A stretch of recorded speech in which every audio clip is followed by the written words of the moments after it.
नमस्कार दोस्तों, जय जोहार। मैं कौशल तिवारी और बिहनिया संध्या में आपका स्वागत है।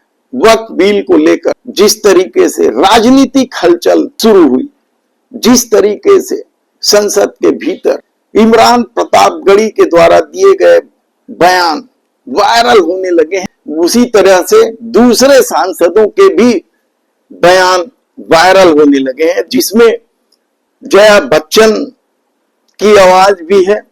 धार्मिक संपत्तियों को कब्जा करने की कोशिश है। इसलिए इस बिल पर न हिंदू को खुश होना चाहिए, न सिख को खुश होना चाहिए, न ईसाई को खुश होना चाहिए, न जैन को खुश होना चाहिए, न बौद्ध को खुश होना चाहिए, क्योंकि नंबर सबका आएगा।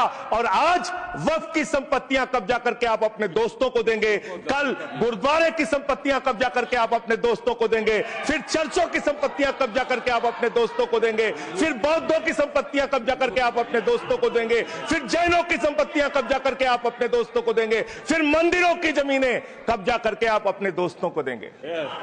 आप तो वो लोग हैं जिन्होंने प्रभु श्री राम के मंदिर में भी घोटाला किया। मान्यवर, प्रभु श्री राम के मंदिर के जमीन में घोटाला किया।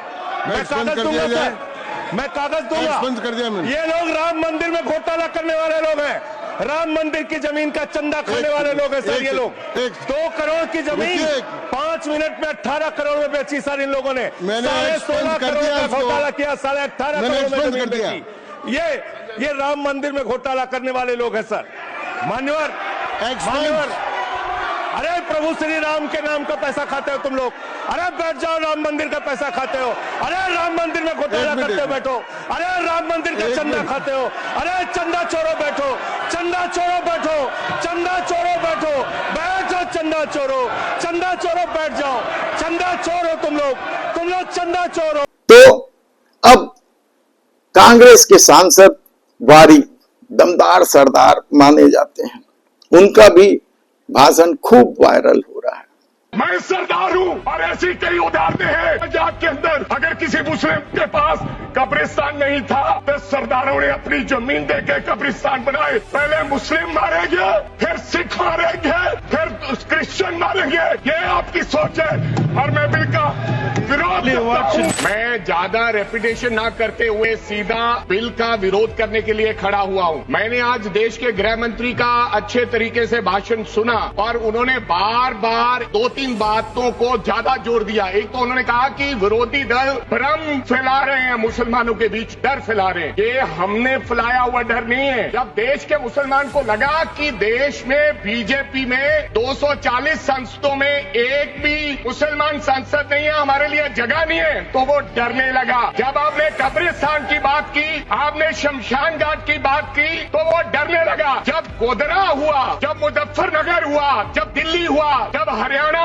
मेवात में दंगे हुए, तो देश का मुसलमान डरने लगा। आज गृह मंत्री साहब ने कहा कि 2013 का बिल अगर नहीं आता, यूपीए नहीं लेकर आती, तो आज इस बिल की जरूरत नहीं थी। क्यों बिल लाए? क्योंकि आपको पता चल गया कि देश का मुसलमान हमारा साथ नहीं दे रहा। हमने हथकंडे अपना लिए, हमने आरएसएस की नीति अपना ली, हमने डंडा अपना लिया, दंगे हो गए, लेकिन मुसलमान हमारे साथ आने के लिए तैयार नहीं है। फिर आपको पता चला, आपने एक और अंकड़ा दिया, आपने कहा 1913 से 2013 तक केवल 18 लाख मुसलमानों का जमीन था और 2013 से अब तक 21 लाख और हो गया, यानी कि 39 लाख टोटल जमीन हो गया। तो आपको किसी ने समझाया मुसलमान को अगर आपके बस में करना है, ये आरएसएस की नीति नहीं अपनाएगा जितनी देर आप इनकी सास प्रणाली बंद नहीं करोगे, अगर वक्फ बोर्ड नहीं छीनोगे, अगर जमीनें नहीं छीनोगे, तब तक मुसलमान आपके सामने झुकने वाला नहीं है। जैसा आपने पंजाब में करने की कोशिश की,